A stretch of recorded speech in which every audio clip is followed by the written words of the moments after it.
Hello guys, तो कैसे हैं आप सभी लोग। उम्मीद करता हूँ आप सभी लोग बहुत ही बढ़िया होंगे और आपके घर के सभी फैमिली मेंबर्स बहुत बढ़िया होंगे।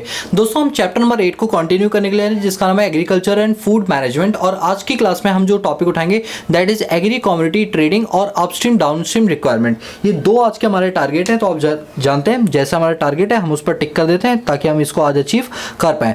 और आज मैं आपको एक बहुत इंटरेस्टिंग बात बताने के लिए, जैसे शेयर मार्केट होता है ना, वैसे ही हमारे यहाँ पर किसानों का भी शेयर मार्केट होता है, जिसको बोलते हैं एग्री कमोडिटी मार्केट, बोले तो एग्रीकल्चर कमोडिटी मार्केट। अब चलो एक बार इसको बुक से देखते हैं, बुक में ये टॉपिक कहाँ दे रखा है। देखो बुक के अंदर अगर आप इस टॉपिक को देखोगे तो आपको ये टॉपिक यहाँ पर मिल जाएगा, ये रहा एग्रीकल्चर कमोडिटी ट्रेडिंग। ठीक है, अब इस टॉपिक को पढ़ने के लिए अगर आप सीधा इस बुक से पढ़ोगे, देखो इस बुक में तो सिर्फ इतना दे रखा है, इस बुक के अंदर सिर्फ इस पेज में और थोड़ा सा नेक्स्ट पेज के अंदर इसका इतना पार्ट दे रखा है।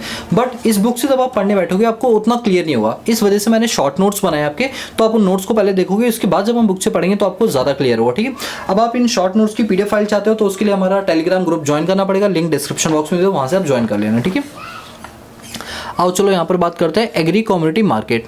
अब ये एग्री कमोडिटी मार्केट क्या होता है, एक मिनट थोड़ा मैं इसका हाँ अब सुनो ये क्या होता है, सुनो। अच्छा एक बात बताओ, क्या आपने स्टॉक एक्सचेंज का नाम सुना है जहाँ पर शेयर्स की खरीद और बेच होती है? Bombay stock exchange, national stock exchange, है ना, निफ्टी सेंसेक्स, ये सब तो सुना ही होगा। दोस्तों वहाँ पर क्या होता है जानते हो, वहाँ पर होता है स्टॉक्स की खरीद बेच, यानी एक कंपनी अपने शेयर को खरीदती है और बेचती है तो वो वहाँ पर बेचती है।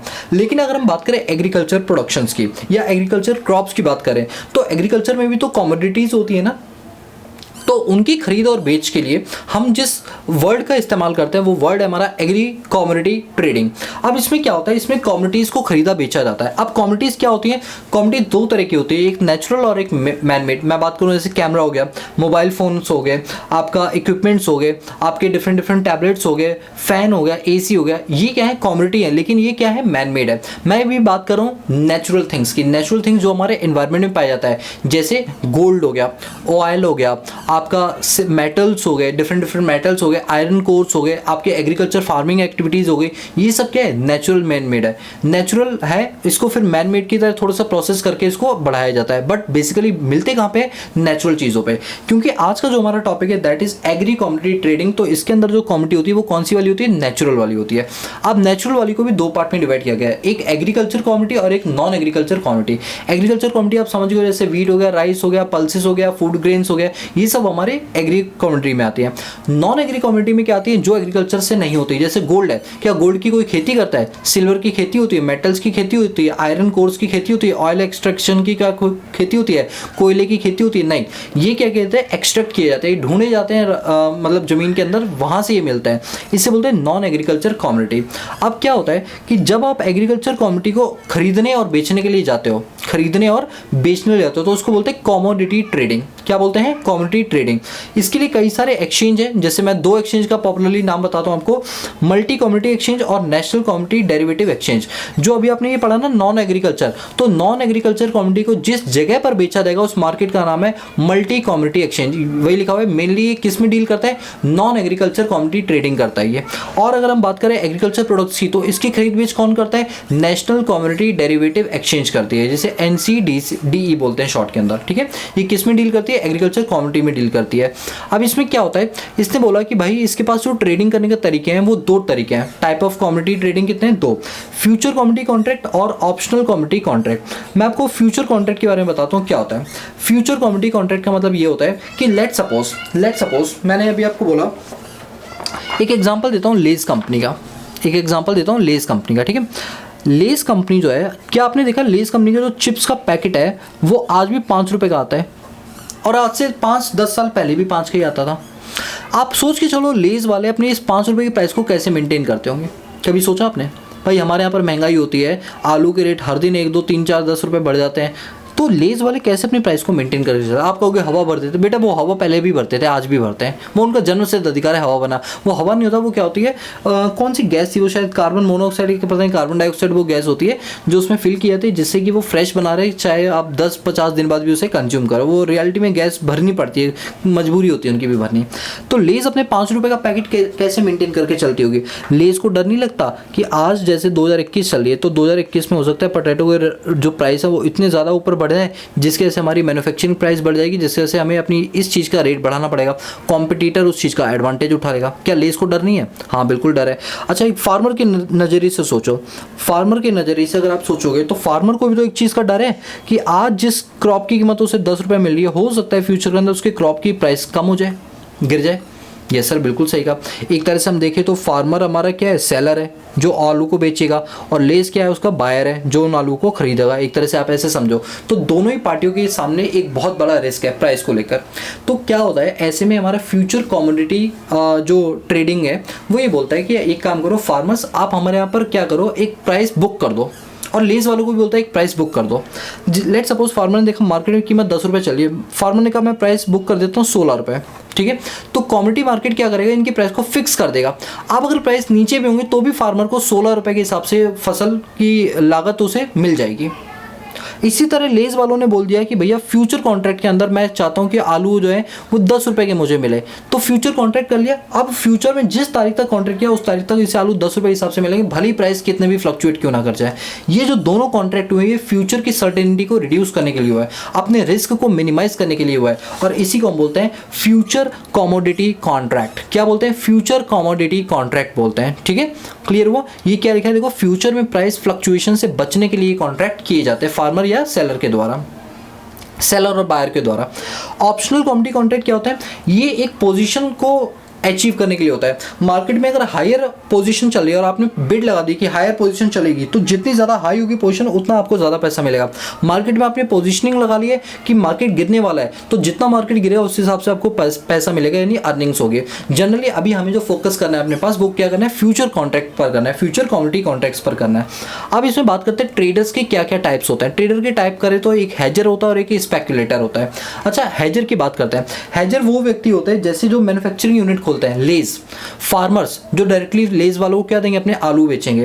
तो हेजर क्या होता है, ये वो मैन्युफैक्चरर कंपनी होते हैं जो फ्यूचर में रॉ मटेरियल की प्राइस के बढ़ने के रिस्क को मिनिमाइज करने के लिए इस डील को करती है। इसे बोलते हैं फ्यूचर कमोडिटी कॉन्ट्रैक्ट, और इस बंदे को बोलते हैं हेजर। यानी कि अब लेज कंपनी ने अपने प्राइस को डिसाइड कर लिया फ्यूचर कॉन्ट्रैक्ट के थ्रू, तो वो क्या बन गया, हेजर बन गया। वही लिखा दो, इससे लेज कंपनी पोटैटो के प्राइस हो गए, फार्मर्स हो गए, ये हमेशा क्या करते हैं, फ्यूचर कॉन्ट्रैक्ट्स करते हैं, ठीक है। स्पेकुलेटर कौन होता है? जिनका कोई लिंकेज नहीं होता प्रोडक्शन यूनिट से, जैसे हम लोग हैं। क्या हम लोग किसानी करते हैं? नहीं करते हैं। क्या हम लोग की लेज कंपनी है? नहीं है। बट हम क्या करते हैं, बीच में पैसा कमाने की कोशिश करते हैं। लेज कंपनी के जो मार्केट प्राइस है उनके शेयर खरीद लेते हैं, प्राइसेस बढ़ जाते हैं, फिर हम उन्हें बेच देते हैं, मुनाफा कमाते हैं। That is speculator. स्पेकुलेटर घर में बैठ के ऑनलाइन ट्रेडिंग करता है, ये वो लोग होते हैं। जो कि कॉमन पीपल क्या करते हैं, अर्निंग पर्पज के लिए करते हैं। इसमें मार्केट में अप डाउन से पैसा अर्न किया जाता है, वैसे अप से किया जाता है, डाउन से नहीं किया जाता, ठीक है। बोलो क्लियर हुआ? तो ये कॉन्सेप्ट आपको समझ आया कि एग्री कम्युनिटी मार्केटिंग क्या होता है। क्लियर है? कोई दिक्कत तो नहीं? अब अगर हम बुक से रीडिंग करेंगे तो देखना आपको एक एक चीज़ समझ आएगी, वादा है मेरा। चलो अब एक बार इसकी बुक से रीडिंग लगाते हैं। ऐसी थोड़ी मैं आपको छोड़ दूँ भाई, रमेश सिंह मैं पूरी ऐसी कराऊंगा डिटेल के अंदर, मुझे भगाना ही नहीं है भाई। कितने भी नंबर ऑफ क्लासेस बन जाए, ये बुक इतनी मोटी है तो नंबर ऑफ क्लासेस भी तो बनेंगी। आप कहो तो बताओ, मैं शॉर्ट में वीडियो बनाता हूँ, 40 क्लास में निपटा देता हूँ चैप्टर पूरा। चैप्टर कह रहा हूँ, पूरी बुक निपटा देता हूँ, निपटा सकता हूँ। मेरे पास भी कोई फालतू टाइम नहीं है, मुझे आपसे कुछ रेवेन्यू नहीं हो रही यहाँ पर बैठे आपके लिए कर रहा हूँ। बस किस लिए कर रहा हूँ कि आप लोगों को समझ आए और आपके लिए रमेश सिंह ईजी बुक बन जाए। जो कहता है ना रमेश सिंह हुआ है, तो मैं देखना चाहता हूँ भाई कौन सा हुआ है, हम भी देखें जरा इस हुए को, ठीक है। चलो आप भी देखो, मैं भी देखते हैं। अब बात करते हैं एग्रीकल्चर कम्युनिटी ट्रेडिंग की। अब क्या है, पढ़ो ध्यान से, अब आपको समझ आएगा। अच्छा एक बार बता दूं, अगर आपने इसको नोट कर लिया इस नोट्स को तो अच्छी बात है, नहीं नोट किया है तो इसके लिए मैं जो हमारी टेलीग्राम आईडी है उस पर मैं इसको अपलोड कर दूँ, वहाँ से आप डाउनलोड कर सकते हो, ठीक है। कोई दिक्कत वाली बात नहीं है। वैसे आप नोट करो तो ज़्यादा अच्छा रहेगा, क्योंकि आगे चल के ऐसे लेटर लिखने में या आपकी जो राइटिंग स्किल्स होती है इससे इंप्रूव होती है। बट मेरी राइटिंग अगर आपको पसंद आती है, प्रिंट आउट निकालना चाहते हो तो आपको वहाँ से भी मिल जाएगा, आप डाउनलोड कर सकते हो, ठीक है। बस ग्रुप को ज्वाइन करना पड़ेगा, जो कि आपको नीचे डिस्क्रिप्शन बॉक्स में मिल ही जाएगा। चलो पढ़ो यहाँ पर क्या है। अब यहाँ पर एग्री कम्युनिटी ट्रेडिंग जो होता है, इसका मेन एम होता है प्राइस को स्टेबलाइज करना, और ये प्राइस की डिस्कवरी करता है, तो मतलब खोजबीन करता है कि कैसे प्राइस को स्टेबलाइज किया जा सके। और ये हमारे इंडिया के अंदर इन्फ्लुएंस करता है एमएसपी को, मिनिमम सेलिंग प्राइस को, ठीक है। अब क्या होता है, मार्केट में स्टेबलाइजेशन करने के क्या बेनिफिट होता है, अगर प्राइस को आप स्टेबल कर दोगे तो सेलर यानी फार्मर है और जो बायर जो इंडस्ट्री जैसे लेस की बात करता है, दोनों का रिस्क क्या हो जाएगा, मिनिमाइज हो जाएगा। प्राइस जो रैपिडली इंक्रीज करते हैं सीजन के अकॉर्डिंग अकॉर्डिंग उसको हम मिनिमाइज कर सकते हैं। तीसरा, स्टॉक वेरिएशन की वजह से जो एक्सपोर्ट इंपोर्ट पर इम्पैक्ट पड़ता है उस इम्पैक्ट को हम रिड्यूस कर सकते हैं इस कॉन्ट्रैक्ट के थ्रू। जो मार्केट के अंदर प्राइस डिस्कवरी होती है वो कैसे होती है, स्टेक होल्डर के हिसाब से होती है। जब मार्केट में ज़्यादा डिमांड होती है तो प्राइसेस बढ़ जाते हैं, कम डिमांड होती है प्राइस कम हो जाता है, just because of agriculture commodity trading. बोलो क्लियर है? Yes sir. अब हम बात करते हैं कि हमारे पास कौन कौन से सेबी ने जो है वो निर्धारित किए हैं सूचकांक जहाँ पर ये काम हम कर सकते हैं। तो जैसे मैंने अभी आपको नोट्स में बताया था, यहाँ भी वही लिखा है, national commodity and derivative exchange. जैसे मैंने अभी आपको ये 2 एक्सचेंज बताए थे ना, 2, ये मैंने पॉपुलरली बताए थे जो पॉपुलरली यूज होता है, बट कितने 4-5 के नाम इसमें दे रखे हैं, वो नाम पढ़ लो। National commodity and derivative exchange, एक आपका नेशनल मल्टी कमोडिटी एक्सचेंज, ठीक है। इसी तरह से 2 नाम और दे रखे हैं यहाँ पर, वो भी पढ़ लो। 2 नाम और कौन से, मल्टी कमोडिटी एक्सचेंज। अच्छा देखो, मल्टी कमोडिटी एक्सचेंज मैंने अभी आपको बताया था ना, ये रहा मल्टी कमोडिटी एक्सचेंज। ये किस में डील करता है बताओ? ये करता है नॉन एग्रीकल्चर कमोडिटी के अंदर डील करता है। फिर आपका क्या है, आप इंडियन कमोडिटी एक्सचेंज है। बोलो क्लियर हुआ? ये सर बिल्कुल क्लियर हो गया। अगर हम देखें जो एग्रीकल्चर कमोडिटी है हमारे यहाँ पर वो 12% है, मतलब जैसे 100% जो हमारी होनी चाहिए वो सिर्फ अभी कितनी 12%। क्योंकि देखो ना, ये चीज़ें तो आपको भी नहीं पता थी कि एग्रीकल्चर मार्केट में ट्रेडिंग भी की जाती है शेयर्स के अलावा। तो सोचो किसान भाई लोगों को कैसे पता हो इस बारे में, जिनको पता है वो उसमें इन्वॉल्व होता है। नहीं, पूरी जनता में से अभी 12% ही है जो एग्रीकल्चर ट्रेडिंग के अंदर क्या है, इन्वॉल्व है, ठीक है। अप्रैल 2019 के हिसाब से अगर मैं बात करूँ तो हमारे यहाँ पर 66 कमोडिटीज़ हैं जो इसके अंदर क्या है, रजिस्टर्ड हैं। जैसे वीट हो गया, राइस हो गया, पल्सेस हो गया, ग्राम नट्स हो गए, कोकोनट ऑयल हो गया, आपका ईडेबल ऑयल्स हो गए, सोयाबीन ऑयल हो गया। ये सारी चीज़ें क्या है, इसमें 66 कमोडिटीज़ हैं जो इसके अंदर क्या है, रजिस्टर्ड है, जिसमें आप आसानी से ट्रेडिंग कर सकते हो। इसमें पोटैटो भी हैं, आपके स्वीट पोटैटो भी हैं, आपके टमाटर भी हैं, प्याज भी हैं, ये सब। अब धनिया नहीं है, कभी कभी धनिया भी है ठीक है। तो ये कॉन्सेप्ट आपका एक छोटा सा, इसके अंदर एक छोटा सा कॉन्सेप्ट आता है आपका अप स्ट्रीम और डाउन स्ट्रीम रिक्वायरमेंट। क्या होते हैं, सुनो मेरी बात। अगर आप प्रोडक्शन प्रोसेस से पहले की बात करो किसान के लेवल पे, तो किसान के लेवल पे जब रॉ मटेरियल का उत्पादन किया जाता है उसको बोलते हैं अप स्ट्रीम, और जब वो इंडस्ट्रीज में फिनिश गुड्स बनाया जाता है तो उसको बोलते हैं डाउन स्ट्रीम, और बीच में कुछ मीडिएटर आ जाते हैं तो उनको बोल देते हैं मिड स्ट्रीम, ठीक है। अब एक एक करके पढ़ लेते हैं, जितना हाईलाइट किया उतना ही पढ़ना है, बाकी फालतू नहीं पढ़ना। क्या लिखा है, upstream. The upstream stage of production process involve searching for and extracting raw material. ये वो स्टेज होती है जहां पर आप अपने रॉ मटेरियल को एक्सट्रैक्ट करते हो, बाहर से निकालते हो। दूसरा आपका डाउन स्ट्रीम। डाउन स्ट्रीम एक ऐसी स्टेज ऑफ प्रोडक्शन जिसके अंदर आप प्रोसेसिंग करते हो रॉ मटेरियल की और उससे क्या बनाते हो, फिनिश गुड्स बनाते हो। और बीच में जो आता है वो है आपका मिड स्ट्रीम, जिसके अंदर क्या होता है, जो आपके अप स्ट्रीम और डाउन स्ट्रीम के बीच में जितने भी लोग आते हैं वो आपके किस में आ जाते हैं, मिड स्ट्रीम में आ जाते हैं। ये एक छोटा सा टॉपिक था अप स्ट्रीम और डाउन स्ट्रीम का, जो मैंने अभी तुरंत के तुरंत कंप्लीट कर लिया, ठीक है। इससे ज़्यादा आपको नहीं पढ़ना। तो आज की क्लास के हमारे जो दोनों टॉपिक थे वो हमने पूरी तरह से क्या कर दिए, कंप्लीट कर लिया। अब जो चीज़ें कंप्लीट हो गई उस पर हम टिक लगा देते हैं, एग्रीकल्चर कमोडिटी ट्रेडिंग और ये अपस्ट्रीम और डाउन स्ट्रीम वाली चीज़ें हो गई हैं, ठीक है। अगेन मैं रिपीट कर दूँ, ये नोट चाहिए तो टेलीग्राम का ग्रुप नीचे डिस्क्रिप्शन में दे रखा है, उसको ज्वाइन कर लो। वहाँ पर आपको ये सारे के सारे चैप्टर के हैंड रिटन नोट्स आपको मिल जाएंगे। बोलो यहाँ तक क्लियर है? चलिए दोस्तों, अगर दोस्तों आपको हमारा काम पसंद आता है तो चैनल को प्लीज़ लाइक शेयर सब्सक्राइब ज़रूर कर देना, और इससे हमें बहुत इनिशिएट मिलता है। और सब्सक्राइब ज़रूर करना, क्योंकि जितने ज़्यादा फैमिली मेम्बर्स होते हैं हमें उतनी मेहनत से मतलब मन करता है आपके लिए हम मेहनत करें, ठीक है। और मैं उम्मीद करता हूँ आप मेरी बात बिल्कुल अच्छे से समझते होंगे। तो चलिए दोस्तों, आज के लिए इतना ही, मिलते हैं नेक्स्ट क्लास में, तब तक के लिए पीस आउट।